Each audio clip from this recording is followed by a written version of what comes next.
Drácula, de Bram Stoker, narrado por Alicia del Pilar Gómez. Capítulo 3 del diario de Jonathan Harker. Continuación. Cuando me di cuenta de que era un prisionero, una especie de sensación salvaje se apoderó de mí. Corrí arriba y abajo por las escaleras, pulsando cada puerta y mirando a través de cada ventana que encontraba. Pero después de un rato, la convicción de mi impotencia se sobrepuso a todos mis otros sentimientos. Ahora, después de unas horas, cuando pienso en ello me imagino que debo haber estado loco, pues me comporté muy semejante a una rata cogida en una trampa.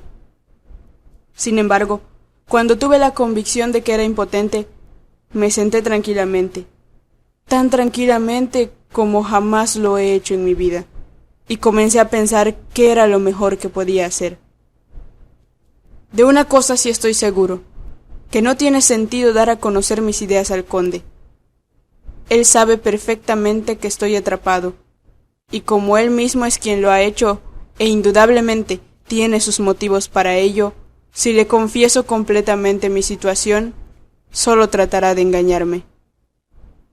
Por lo que hasta aquí puedo ver, mi único plan será mantener mis conocimientos y mis temores para mí mismo, y mis ojos abiertos. Sé que o estoy siendo engañado como un niño por mis propios temores, o estoy en un aprieto. Y si esto último es lo verdadero, necesito y necesitaré todos mis sesos para poder salir adelante. Apenas había llegado a esta conclusión cuando oí que la gran puerta de abajo se cerraba, y supe que el conde había regresado. No llegó de inmediato a la biblioteca, por lo que yo, cautelosamente, regresé a mi cuarto, y lo encontré arreglándome la cama. Esto era raro, pero solo confirmó lo que yo ya había estado sospechando durante bastante tiempo. En la casa no había sirvientes. Cuando después lo vi a través de la hendidura de los goznes de la puerta, arreglando la mesa en el comedor, ya no tuve ninguna duda, pues si él se encargaba de hacer todos aquellos oficios minúsculos, seguramente era la prueba de que no había nadie más en el castillo. Y el mismo conde debió haber sido el cochero que me trajo en la calesa hasta aquí. Esto es un pensamiento terrible, pues si es así, significa que puede controlar a los lobos, tal como lo hizo, por el solo hecho de levantar la mano en silencio. ¿Por qué habrá sido que toda la gente en Bistritz y en el coche sentían tanto temor por mí? ¿Qué significado le daban al crucifijo, al ajo, a la rosa salvaje, al fresno de la montaña? Bendita sea aquella buena mujer que me colgó el crucifijo alrededor del cuello. Me da consuelo y fuerza cada vez que lo toco. Es divertido que una cosa a la cual me enseñaron que debía ver con desagrado y como algo idolátrico pueda ser de ayuda en tiempo de soledad y problemas. ¿Es que hay algo en la esencia misma de la cosa, o es que es un medio, una ayuda tangible que evoca el recuerdo de simpatías y consuelos?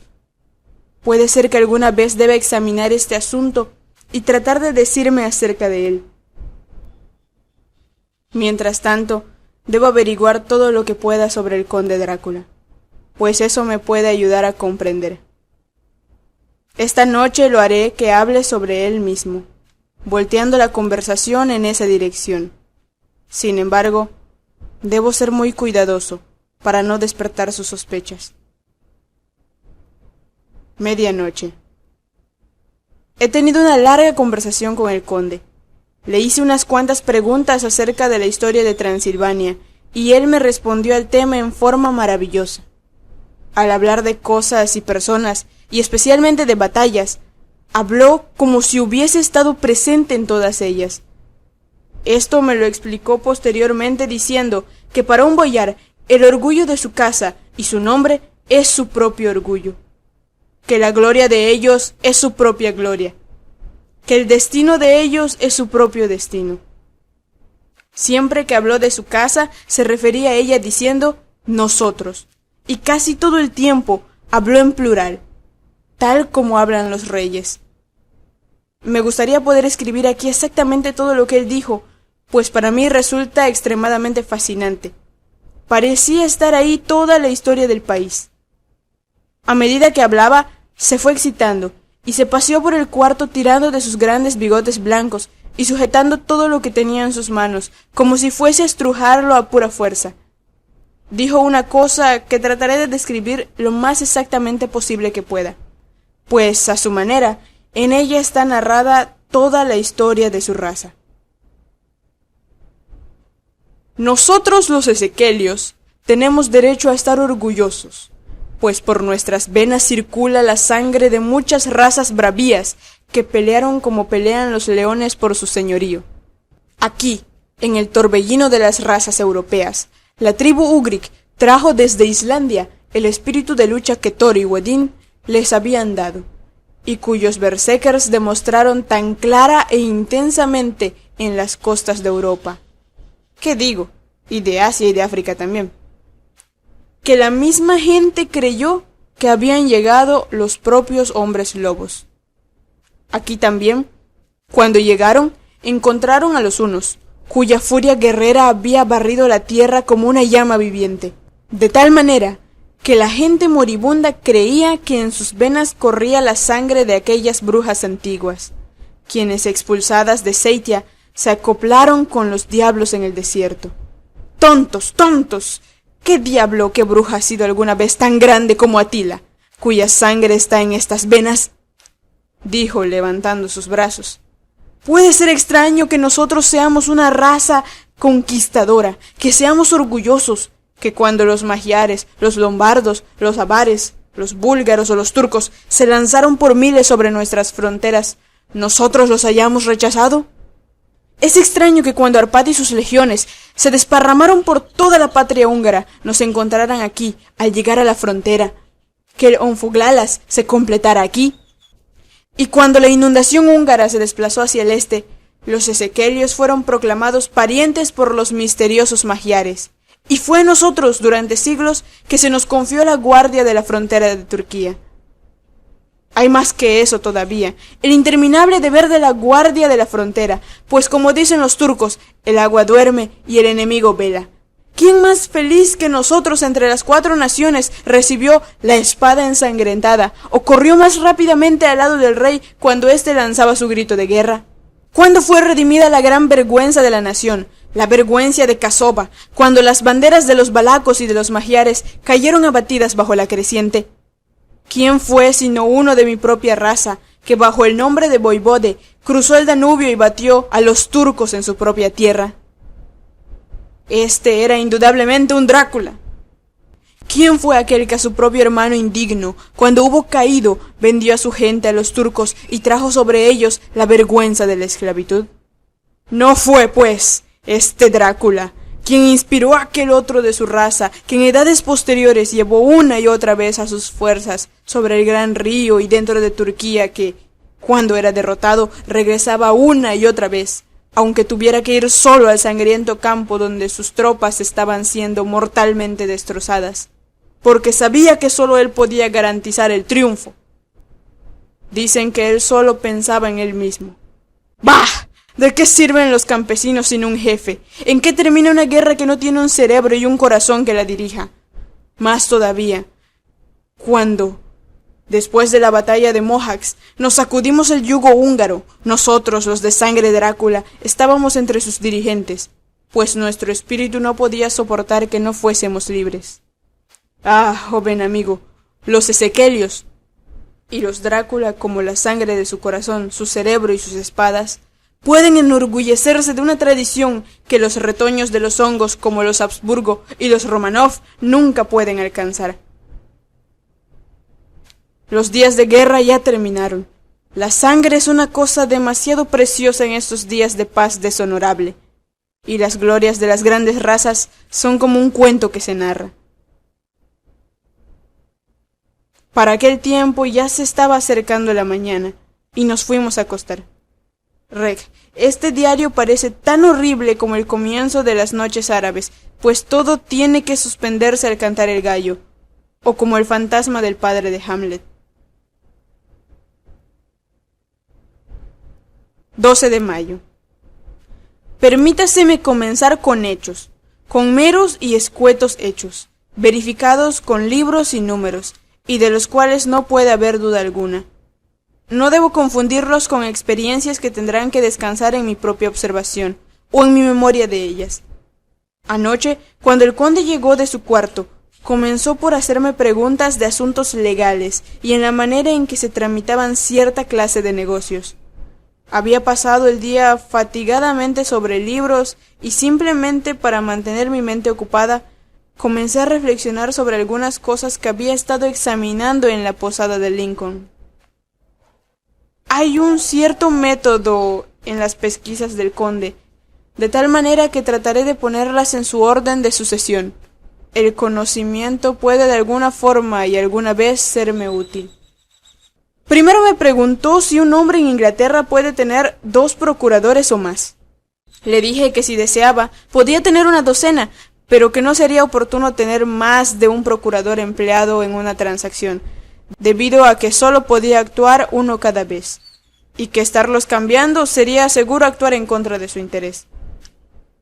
Pareció que entendió bien lo que le quería decir, y continuó preguntándome si habría una dificultad práctica al tener un hombre atendiendo, digamos, las finanzas y a otro preocupándose por los embarques, en caso de que se necesitara ayuda local en un lugar lejano de la casa del procurador financiero.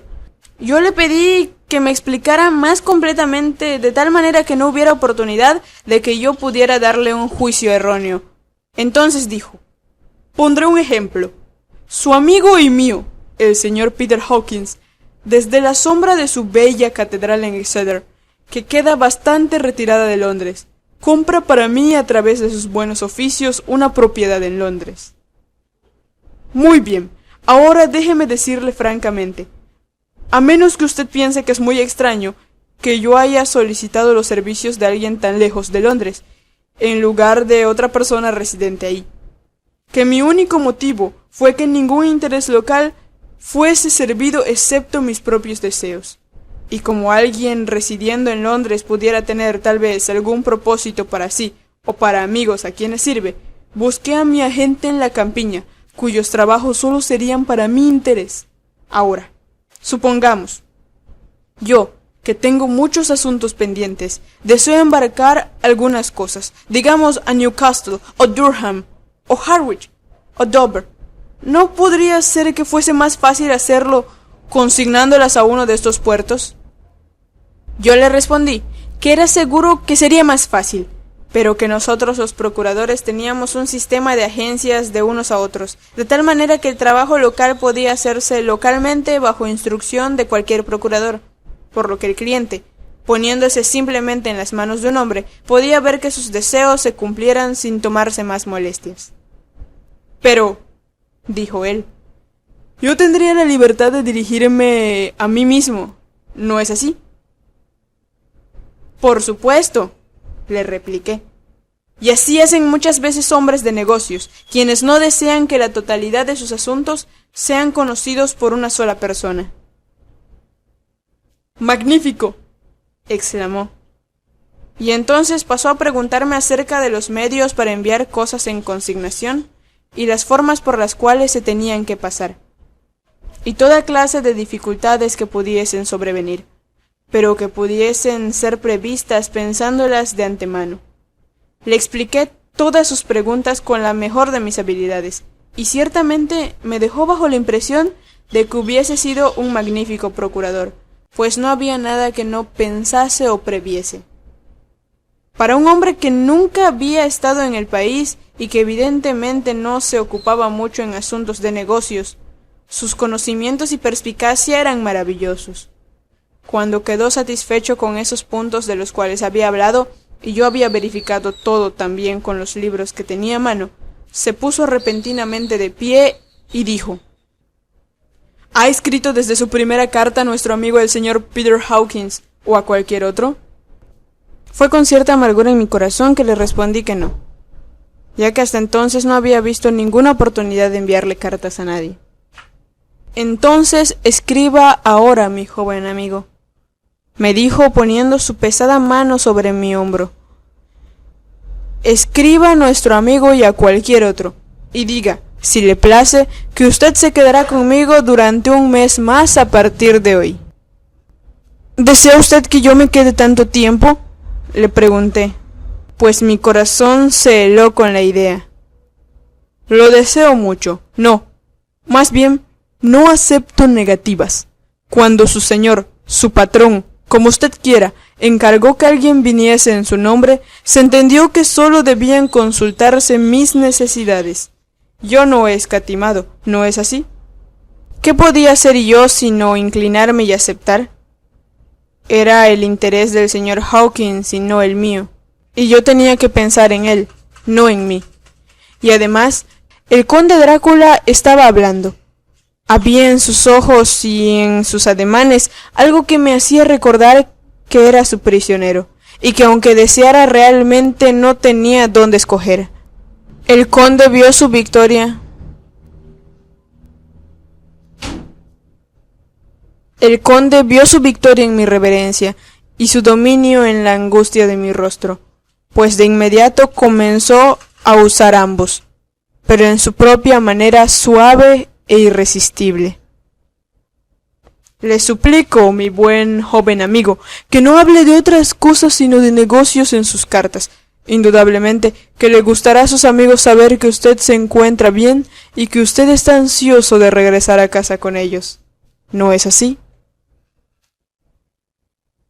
Mientras hablaba me entregó 3 hojas de papel y 3 sobres. Eran finos, destinados al correo extranjero, y al verlo a él, notando su tranquila sonrisa con los agudos dientes caninos sobresaliéndole sobre los rojos labios inferiores, comprendí también, como si se me hubiese dicho, con palabras, que debía tener bastante prudencia con lo que escribía, pues él iba a leer su contenido. Por lo tanto, tomé la determinación de escribir por ahora solo unas notas normales, pero escribirle detalladamente al señor Hawkins en secreto. Y también a Mina, pues a ella le podía escribir en taquigrafía, lo cual seguramente dejaría perplejo al conde si leía la carta. Una vez que hube escrito mis 2 cartas, me senté calmadamente, leyendo un libro, mientras el conde escribía varias notas, acudiendo mientras las escribía a algunos libros sobre su mesa. Luego tomó mis 2 cartas y las colocó con las de él, y guardó los utensilios con que había escrito. En el instante en que la puerta se cerró tras él, yo me incliné y miré los sobres que estaban boca abajo sobre la mesa. No sentí ningún escrúpulo en hacer esto, pues bajo las circunstancias sentía que debía protegerme de cualquier manera posible. Una de las cartas estaba dirigida a Samuel F. Billington, número 7, La Creciente, Whitby. Otra a Herr Leuner, Varna. La tercera era para Coates & Co., Londres, y la cuarta para Heron Klopstock and Bird, banqueros, Budapest. La segunda y la cuarta no estaban cerradas. Estaba a punto de verlas cuando noté que la perilla de la puerta se movía. Me dejé caer sobre mi asiento, teniendo apenas el tiempo necesario para colocar las cartas como habían estado y para reiniciar la lectura de mi libro, antes de que el conde entrara llevando todavía otra carta en la mano. Tomó todas las otras misivas que estaban sobre la mesa y las estampó cuidadosamente, y luego, volviéndose a mí, dijo: «Confío en que usted me perdonará, pero tengo mucho trabajo en privado que hacer esta noche. Espero que usted encuentre todas las cosas que necesita». Ya en la puerta se volvió, y después de un momento de pausa dijo: «Permítame que le aconseje, mi querido joven amigo.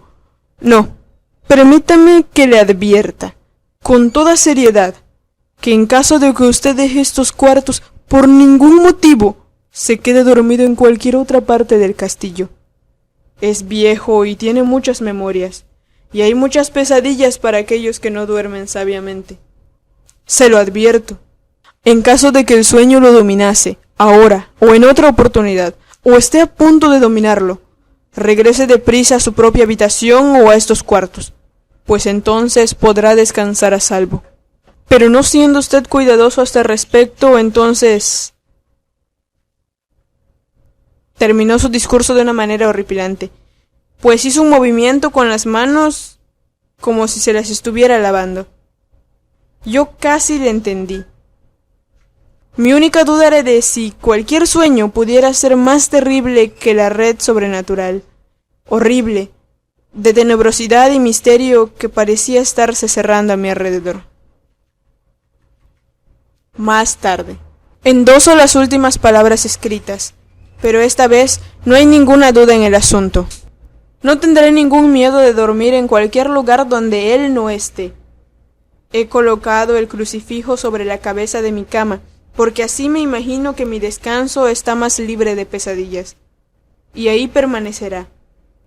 Cuando me dejó, yo me dirigí a mi cuarto. Después de cierto tiempo, al no escuchar ningún ruido, salí y subí al graderío de piedras desde donde podía ver hacia el sur. Había cierto sentido de la libertad en esta vasta extensión, aunque me fuese inaccesible, comparada con la estrecha oscuridad del patio interior.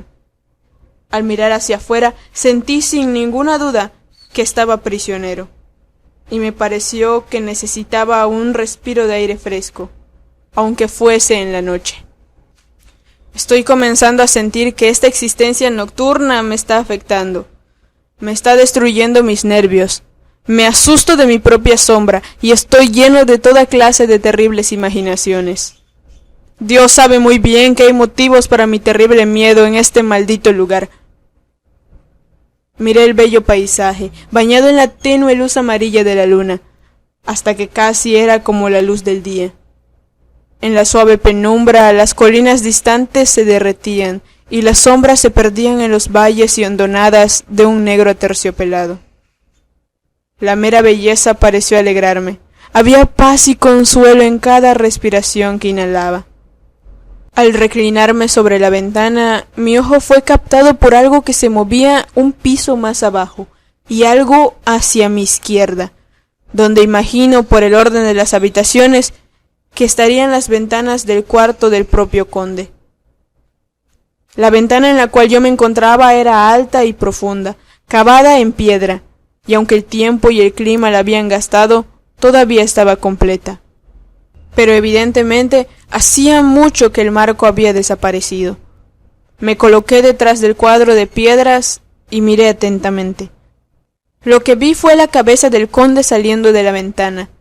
No le vi la cara, pero supe que era él por el cuello y el movimiento de su espalda y sus brazos. De cualquier modo, no podía confundir aquellas manos, las cuales había estudiado en tantas oportunidades. En un principio me mostré interesado y hasta cierto punto entretenido, pues es maravilloso cómo una pequeña cosa puede interesar y entretener a un hombre que se encuentra prisionero. Pero mis propias sensaciones se tornaron en repulsión y terror cuando vi que todo el hombre emergía lentamente de la ventana y comenzaba a arrastrarse por la pared del castillo, sobre el profundo abismo, con la cabeza hacia abajo y con su manto extendido sobre él a manera de grandes alas. Al principio no daba crédito a mis ojos, pensé que se trataba de un truco de la luz, de la luna, algún malévolo efecto de sombras, pero continué mirando y no podía ser ningún engaño. Vi cómo los dedos de las manos y de los pies se sujetaban de las esquinas de las piedras, desgastadas claramente de la argamasa por el paso de los años, y así usando cada proyección y desigualdad, se movían hacia abajo a una considerable velocidad, de la misma manera en que una lagartija camina por las paredes. ¿Qué clase de hombre es este? ¿O qué clase de ente con apariencia de hombre? Siento que el terror de este terrible lugar me está dominando. Tengo miedo, mucho miedo, de que no haya escape posible para mí. Estoy rodeado de tales terrores que no me atrevo a pensar en ellos. 15 de mayo. Una vez más he visto al conde deslizarse como lagartija. Caminó hacia abajo, un poco de lado, durante unos 100 pies y tendiendo hacia la izquierda. Allí desapareció en un agujero o ventana. Cuando su cabeza hubo desaparecido, me incliné hacia afuera tratando de ver más, pero sin resultado, ya que la distancia era demasiado grande como para proporcionarme un ángulo visual favorable. Pero entonces ya sabía yo que había abandonado el castillo, y pensé que debía aprovechar la oportunidad para explorar más de lo que hasta entonces me había atrevido a ver. Regresé al cuarto y tomando una lámpara probé todas las puertas. Todas estaban cerradas con llave, tal como lo había esperado, y las cerraduras eran comparativamente nuevas. Entonces descendí por las gradas de piedra al corredor por donde había entrado originalmente. Encontré que podía retirar suficientemente fácil los cerrojos y destrabar las grandes cadenas. Pero la puerta estaba bien cerrada y no había ninguna llave.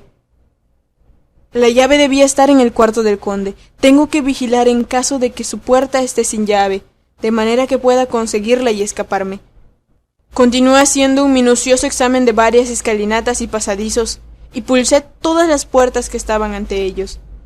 1 o 2 habitaciones cerca del corredor estaban abiertas, pero no había nada en ellas, nada que ver excepto viejos muebles, polvorientos por el viento y carcomidos de la polilla. Por fin, sin embargo, encontré una puerta al final de la escalera, la cual, aunque parecía estar cerrada con llave, cedió un poco a la presión. La empujé más fuertemente y descubrí que en verdad no estaba cerrada con llave, sino que la resistencia provenía de que los goznes se habían caído un poco y que la pesada puerta descansaba sobre el suelo. Allí había una oportunidad que bien pudiera ser única, de tal manera que hice un esfuerzo supremo, y después de muchos intentos la forcé hacia atrás de manera que podía entrar. Me encontraba en aquellos momentos en un ala del castillo mucho más a la derecha que los cuartos que conocía, y un piso más abajo. Desde las ventanas pude ver que la serie de cuartos estaban situados a lo largo hacia el sur del castillo, con las ventanas de la última habitación viendo tanto al este como al sur. De ese último lado, tanto como del anterior, había un gran precipicio. El castillo estaba construido en la esquina de una gran peña, de tal manera que era casi inexpugnable en 3 de sus lados, y grandes ventanas estaban colocadas aquí, donde ni la honda, ni el arco, ni la culebrina podían alcanzar, siendo aseguradas así luz y comodidad a una posición que tenía que ser resguardada. Hacia el oeste había un gran valle, y luego, levantándose allá muy lejos, una gran cadena de montañas dentadas, elevándose pico a pico, donde la piedra desnuda estaba salpicada por fresnos de montaña y abrojos, cuyas raíces se agarraban de las rendijas, hendiduras y rajaduras de las piedras. Esta era evidentemente la porción del castillo ocupada en días pasados por las damas, pues los muebles tenían un aire más cómodo del que hasta entonces había visto. Las ventanas no tenían cortinas, y la amarilla luz de la luna, reflejándose en las hondonadas diamantinas, permitía incluso distinguir los colores, mientras suavizaba la cantidad de polvo que yacía sobre todo, y en alguna medida disfrazaba los efectos del tiempo y la polilla. Mi lámpara tenía poco efecto en la brillante luz de la luna, pero yo estaba alegre de tenerla conmigo, pues en el lugar había una tenebrosa soledad que hacía temblar mi corazón y mis nervios. A pesar de todo, era mejor que vivir solo en los cuartos que había llegado a odiar debido a la presencia del conde, y después de tratar un poco de dominar mis nervios, me sentí sobrecogido por una suave tranquilidad.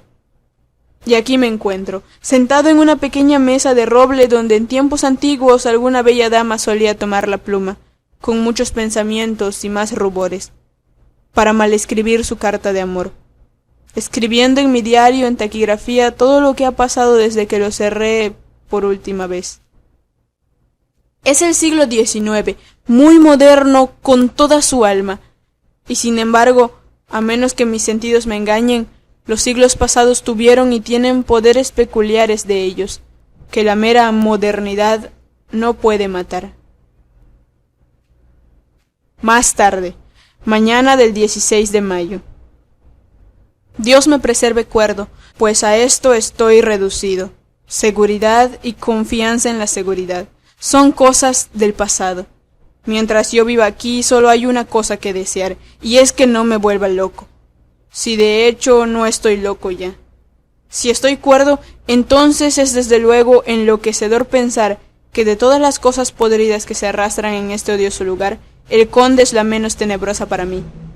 Que solo en él puedo yo buscar la seguridad, aunque ésta solo sea mientras pueda servir a sus propósitos. Gran Dios, Dios piadoso, dadme la calma, pues en esa dirección indudablemente me espera la locura.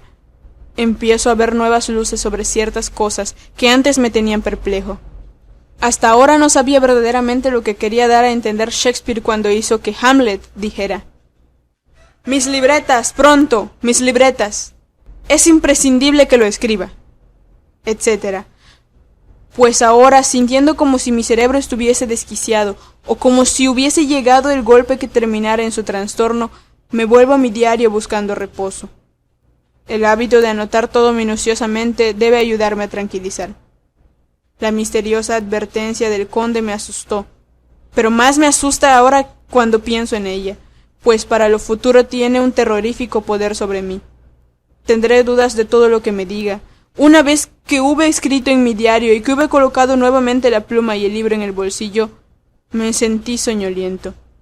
Recordé inmediatamente la advertencia del conde, pero fue un placer desobedecerla.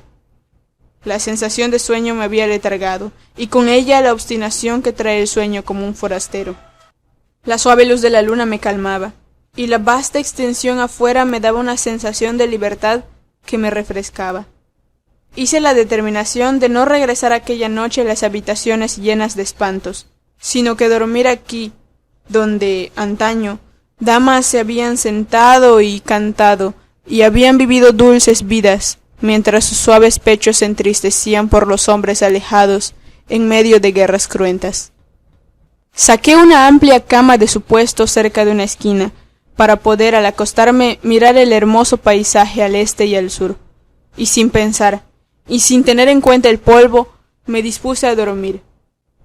Supongo que debo haberme quedado dormido, así lo espero, pero temo, pues todo lo que siguió fue tan extraordinariamente real, tan real, que ahora sentado aquí a plena luz del sol de la mañana, no puedo pensar de ninguna manera que estaba dormido. No estaba solo. El cuarto estaba lo mismo, sin ningún cambio de ninguna clase desde que yo había entrado en él. A la luz de la brillante luz de la luna podía ver mis propias pisadas marcadas donde había perturbado la larga acumulación de polvo. En la luz de la luna, al lado opuesto donde yo me encontraba, estaban 3 jóvenes mujeres, mejor dicho, 3 damas, debido a su vestido y a su porte. En el momento en que las vi pensé que estaba soñando, pues aunque la luz de la luna estaba detrás de ellas, no proyectaban ninguna sombra sobre el suelo. Se me acercaron y me miraron por un tiempo, y entonces comenzaron a murmurar entre ellas. 2 eran de pelo oscuro y tenían altas narices aguileñas, como el conde, y grandes y penetrantes ojos negros, que casi parecían ser rojos contrastando con la pálida luna amarilla. La otra era rubia, increíblemente rubia, con grandes mechones de dorado pelo ondulado y ojos como pálidos zafiros. Me pareció que de alguna manera yo conocía su cara, y que la conocía en relación con algún sueño tenebroso, pero de momento no pude recordar dónde ni cómo. Las 3 tenían dientes blancos, brillantes, que refulgían como perlas contra el rubí de sus labios voluptuosos. Había algo en ellas que me hizo sentirme inquieto, un miedo a la vez nostálgico y mortal. Sentí en mi corazón un deseo malévolo, llameante, de que me besaran con esos labios rojos. No está bien que yo anote esto, en caso de que algún día encuentre los ojos de Mina y la haga padecer, pero es la verdad. Murmuraron entre sí y entonces las 3 rieron, con una risa argentina, musical, pero tan dura como si su sonido jamás hubiese pasado a través de la suavidad de unos labios humanos. Era como la dulzura intolerable, tintineante, de los vasos de agua cuando son tocados por una mano diestra. La mujer rubia sacudió coquetamente la cabeza, y las otras 2 insistieron en ella. Una dijo: «Adelante, tú vas primero, y nosotras te seguimos. Tuyo es el derecho de comenzar». La otra agregó: «Es joven y fuerte, hay besos para todas». Yo permanecí quieto, mirando bajo mis pestañas la agonía de una deliciosa expectación. La muchacha rubia avanzó y se inclinó sobre mí hasta que pude sentir el movimiento de su aliento sobre mi rostro. En un sentido era dulce, dulce como la miel, y enviaba, como su voz, el mismo tintineo a través de los nervios, pero con una amargura debajo de lo dulce, una amargura ofensiva como la que se huele en la sangre. Tuve miedo de levantar mis párpados, pero miré y vi perfectamente debajo de las pestañas. La muchacha se arrodilló y se inclinó sobre mí, regocijándose simplemente. Había una voluptuosidad deliberada que era a la vez maravillosa y repulsiva, y en el momento en que dobló su cuello se relamió los labios como un animal, de manera que pude ver la humedad brillando en sus labios escarlata a la luz de la luna, y la lengua roja cuando golpeaba sus blancos y agudos dientes. Su cabeza descendió y descendió a medida que los labios pasaron a lo largo de mi boca y mentón, y parecieron posarse sobre mi garganta. Entonces hizo una pausa y pude escuchar el agitado sonido de su lengua que lamía sus dientes y labios, y pude sentir el caliente aliento sobre mi cuello. Entonces la piel de mi garganta comenzó a hormiguear, como le sucede a la carne de uno cuando la mano que le va a hacer cosquillas se acerca cada vez más y más. Pude sentir el toque suave, tembloroso, de los labios en la piel supersensitiva de mi garganta, y la fuerte presión de 2 dientes agudos, simplemente tocándome y deteniéndose ahí. Cerré mis ojos en un lánguido éxtasis y esperé. Esperé con el corazón latiéndome fuertemente. Pero en ese instante otra sensación me recorrió tan rápida como un relámpago. Fui consciente de la presencia del conde, y de su existencia como envuelto en una tormenta de furia. Al abrirse mis ojos involuntariamente, vi su fuerte mano sujetando el delicado cuello de la mujer rubia, y con el poder de un gigante arrastrándola hacia atrás, con sus ojos azules transformados por la furia, los dientes blancos apretados por la ira y sus pálidas mejillas encendidas por la pasión. ¡Pero el conde! Jamás imaginé yo tal arrebato y furia ni en los demonios del infierno. Sus ojos positivamente despedían llamas, la roja luz en ellos era espeluznante, como si detrás de ellos se encontraran las llamas del propio infierno. Su rostro estaba mortalmente pálido, y las líneas de él eran duras como alambres retorcidos. Las espesas cejas que se unían sobre la nariz parecían ahora una palanca de metal incandescente y blanco. Con un fiero movimiento de su mano lanzó a la mujer lejos de él, y luego gesticuló ante las otras como si las estuviese rechazando. Era el mismo gesto imperioso que yo había visto se usara con los lobos. Era una voz que, aunque baja y casi un susurro, pareció cortar el aire y luego resonar por toda la habitación. Les dijo: ¿Cómo se atreve cualquiera de vosotras a tocarlo? ¿Cómo os atrevéis a poner vuestros ojos sobre él cuando yo os lo he prohibido? Atrás os digo a todas, este hombre me pertenece. Cuidaos de meteros con él, o tendréis que veroslas conmigo. La muchacha rubia, con una risa de coquetería rival, se volvió para responderle: Tú mismo jamás has amado, tú nunca amas. Al oír esto, las otras mujeres le hicieron eco, y por el cuarto resonó una risa tan lúgubre, dura y despiadada, que casi me desmayé al escucharla. Parecía el placer de los enemigos. Entonces el conde se volvió después de mirar atentamente mi cara y dijo en un suave susurro: Sí, yo también puedo amar. Vosotras mismas lo sabéis por el pasado. ¿No es así? Bien, ahora os prometo que cuando haya terminado con él, os dejaré besarlo tanto como queráis. Ahora idos, idos. Debo despertarle porque hay trabajo que hacer. ¿Es que no vamos a tener nada hoy por la noche?, preguntó una de ellas con una risa contenida, mientras señalaba hacia una bolsa que él había tirado sobre el suelo y que se movía como si hubiese algo vivo allí. Por toda respuesta él hizo un movimiento de cabeza. Una de las mujeres saltó hacia adelante y abrió la bolsa. Si mis oídos no me engañaron, se escuchó un suspiro y un lloriqueo como el de un niño de pecho. Las mujeres rodearon la bolsa, mientras yo permanecía petrificado de miedo, pero al mirar otra vez ya habían desaparecido, y con ellas la horripilante bolsa. No había ninguna puerta cerca de ellas, y no es posible que hayan pasado sobre mí sin yo haberlo notado. Pareció que simplemente se desvanecían en los rayos de la luz de la luna y salían por la ventana, pues yo pude ver afuera las formas tenues de sus sombras, un momento antes de que desaparecieran por completo. Entonces el horror me sobrecogió y me hundí en la inconsciencia. Fin del capítulo 3. Drácula, de Bram Stoker. Narrado por Alicia del Pilar Gómez.